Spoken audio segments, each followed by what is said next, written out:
Hi guys! Welcome to my vlog. Ngayon, andito na ako sa Leyte, sa Pilipinas, and binalikan ko yung dati naming, tagpuan. Joke! Yung dati naming pinupuntahang lugar nung kami ay maliliit pa ng mga pinsan ko, ng mga kapatid ko, at ng tito ko. Ayan, Busay. Ayun yung kapatid ko. Ayun yung kapatid kong mabait. Naglaba siya ng damit niya. Ito yung palagi kong kasamang gumala. Ayaw niyang magpa-video. Kaya, ayan. Ayan, ang ganda ng view. Ano pa rin, walang pagbabago. Walang pagbabago yung lugar. Ganun pa rin. Dito kami unang natutong lumangoy. Kasi ito yung ang sarap sa pakiramdam pag naligo kami dito. Pero dati pinagbabawalan kami ng lolo't lola namin. Kasi nga, siguro natatakot sila, baka may ahas. Kasi galing sa kalsada, galing sa highway, maglalakad pa kami papunta dito eh. Bali, mga ilang, ano pa, hindi naman naabot ng ilang minutes. Kukunti lang yung lalakarin papunta doon. Ito yung tinatawag naming Busay. Yung mga kaedad ko, or yung mga taga dito, sa Taga-Baka, sa lugar namin, talagang namimiss yung lugar na yan.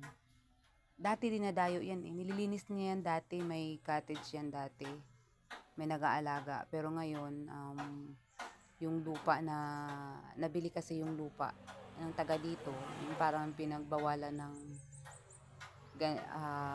or ayaw lang niya na maraming taong pumupunta kasi nga dyan dadaan sa nila, sa kuprahan nila yung mga tao na pupunta dyan. Pero relaxing siya, maganda siya. Dyan kami naglalaba nung may niyan eh, bago dyan merong sa baba yung tinatawag naming linaw, medyo mababaw yun doon. Doon kami unang naglangoy-langoy dati ng mga kaibigan ko, ng mga kababata ko dito sa lugar namin. Naalala ko noon yung childhood friend ko dito na si Eileen.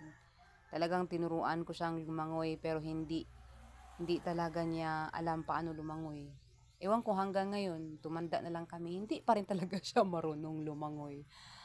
Ayan, binalikan ko siya, ang ganda, as in, ang ganda pa rin. Kasama ko yung mga pamangkin kong dalawa dyan at saka yung kapatid ko. Ayan, nagbanlaw na siya. Nagbanlaw na siya ng kanyang damit. Dati, nung maliliit pa kami, nung tiningnan ko yan, nung maliliit pa kami, ang lawak, sobrang lawak. Tapos ngayon, sabi ko, parang lumiit, sabi nga. Lumiit kasi nga malaki ka na. Ayan, yung bato na yan, yung puti, dyan ako tumutuntong at tumalon. Tsaka tumatalon din ako doon sa taas, doon sa pinakataas. Ewan ko, sabi ko nga, hindi ko na magawa yun ngayon. Kasi dati, dyan yung, talaga namin, yung tagpuan namin ng mga pinsan ko. Yung mga pinsan ko naman, ayaw ng nanay nila na maligo sila dyan. Inaano ko, maligo tayo. Tas, ngayon, pag umalis yung nanay nila, ayun, maliligo kami. Minsan, ay, pinuntahan siya ng nanay niya dyan, nagdala ng walis tingting. Napalo tuloy. Kasi hindi ko nga maintindihan bakit ayaw ng mga lolo-lula namin, ng mga na maligo kami dyan. Pero nice siya, as in, nice place. Sarap balik-balikan yung mga lugar na kinalakihan mo. We called it Busay. Ano lang siya, yung talon, maganda siya. Malamig, sobra yung tubig kasi fresh yan. galing sa bundok yung tubig dyan. Tsaka malinaw. Dyan kami naglalaba. Yung iba dyan kumukuha ng tubig. Naglalagay lang sila ng hose galing dyan. Papunta doon sa bahay-bahay nila. Kaso lang, hindi siya naiinom. Kasi nga, di naman pwedeng inumin yun kasi baka maraming maligo. Tapos, pang ano lang, panglaba. Malinaw naman siya. Malinaw yung tubig dyan. As in. Tapos, ang sarap maligo kasi sobrang lamig ng tubig. Fresh water na. Sobrang lamig. Dati, ang dami-daming pumupunta dyan. Pero ngayon, madami din naman ang pumupunta. Pero hindi na tulad dati. May pumupunta dyan na taga-ibang lugar. May taga-Ormoc. May taga-Tacloban. Nagbabaon lang sila. Nag-iihaw-ihaw dyan. Mag-iihaw ng karne. Magsasaing.